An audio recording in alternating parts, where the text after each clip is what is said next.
Un parachute doré, qu'est-ce que c'est? Dans le langage courant, on assimile cela à l'indemnité de départ que perçoit un dirigeant. Sauf qu'en droit fiscal et social, c'est un petit peu plus précis que cela.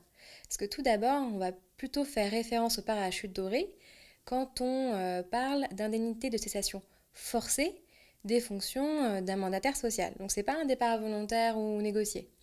Et deuxièmement, c'est surtout en droit social, on va plutôt parler de parachute doré quand les indemnités sont supérieures à un certain montant, qu'elles sont assez importantes.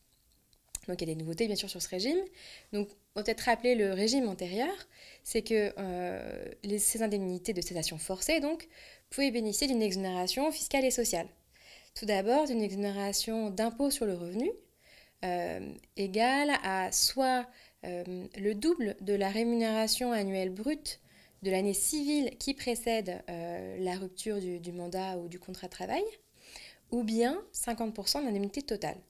Sachant que pour les deux, au final, l'exonération fiscale était limitée à 6 plafonds annuels de sécurité sociale.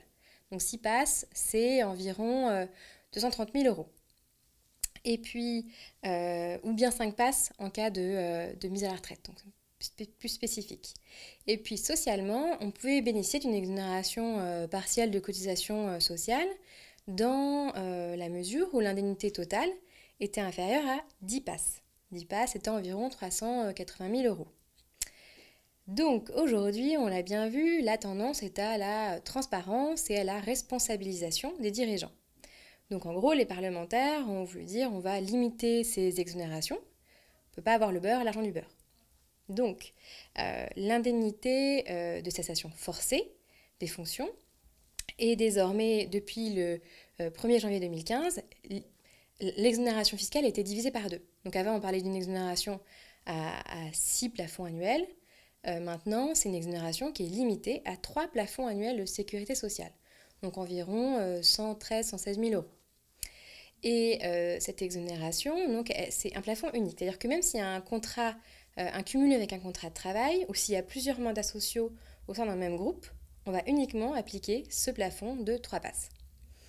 Et d'un point de vue social, on va également limiter un petit peu l'exonération, puisque depuis, pour les indemnités de cessation donc forcée notifiées à compter du 1er janvier 2016, là, l'indemnité sera soumise à cotisation sociale dès le premier euro si le total versé est supérieur à 5 plafonds annuels de sécurité sociale. Donc encore une fois, on cherche à jouer sur la limite de ces exonérations pour essayer comme de limiter un petit peu la casse.